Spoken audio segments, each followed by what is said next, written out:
الله وبركاته. حامدا ومصليا أما بعد.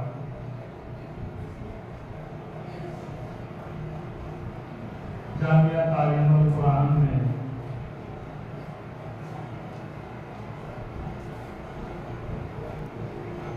ثانویہ تک کی تعلیم کا کورس جامعہ سلفیہ کے نصاب کے مطابق چل رہا ہے اور اساتذہ محنت سے پڑھاتے ہیں. یہاں کے بچے جامعہ سلفیہ میں عالمیت کی کلاس میں داخلہ لیتے ہیں.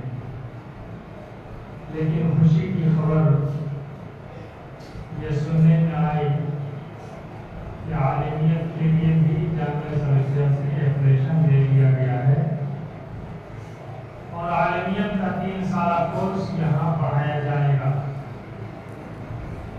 انتظامات ہونے چاہیے، امکانات ہیں، لیکن کچھ رکاوٹیں بھی ہیں، کچھ مشکلات ہیں، ان کو بھی حل کیا جانا چاہیے. بچے اور بچیاں ان کی ایک طبیعی عمر ہے جب یہ بلوغت کی دہلیز پر قدم رکھتے ہیں تو پھر ایک دوسرے کے سلسلے میں یہ لوگ سوچنے لگتے ہیں. یہ فطری بات ہے. اور یہاں کو ایجوکیشن یعنی مخلوط تعلیم کا نظام کارفرما ہے. ثانویت تک تو کسی طرح سے آپ لوگ سنبھال لے رہے ہیں، لیکن یہ اگر عالمیت کے پہلے دوسرے تیسرے سال میں یہی سلسلہ چلا تو مولانا مودودی صاحب نے پردہ نام کی کتاب میں امریکہ کی تہذیب و تمدن کا ذکر کیا ہے کہ 10ویں تک پڑھتے پڑھتے 60% بچیاں ماں بن جاتی ہیں. اللہ نہ کرے اس طرح کا ماحول کا ہمیں سامنا کرنا پڑے. اس وجہ سے ان بڑے بچوں کے ثانویہ کے بعد ثانویہ علمی شعور ہو جاتا ہے جو مولوی تک بچوں میں وہ شعور ہو جاتا ہے، لیکن اس کے بعد آگ اور پیٹرول کو ایک ساتھ رکھنا یہ قطعاً درست نہیں. اگر بچیوں کی تعلیم کو آپ علیحدہ کر دیں، وہ شعبہ الگ ہو جائے، آپ کے پاس زمینیں ہیں اور اس کے بعد پھر عالمیت کا کورس آپ شروع کریں تو انشاءاللہ کوئی جھمیلا نہیں ہوگا. رہی بات کتابوں کی فراہمی کی یا وسائل کی، تو اللہ کی طرف سے یہ بڑی برکت ہے. اہل مدارس پر برکتوں کا نزول ہوتا ہے. ان کے لیے فرشتے دعائیں کرتے، فرشتے پر بچھاتے ہیں، چیونٹیاں دعائیں کرتی ہیں، مچھلیاں دعائیں کرتی ہیں، پرندے ان کے لیے دعائیں کرتے ہیں.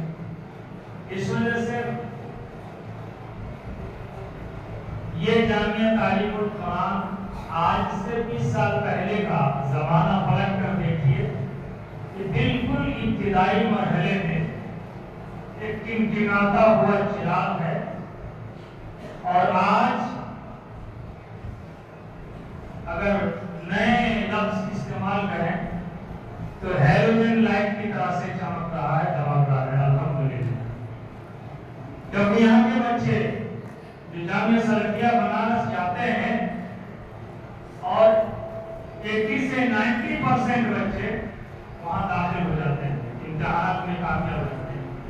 یہ اساتذہ کی محنت کا ثمرہ ہے، انتظامیہ کی کوششوں کا اور مخلصانہ محنتوں کا نتیجہ ہے.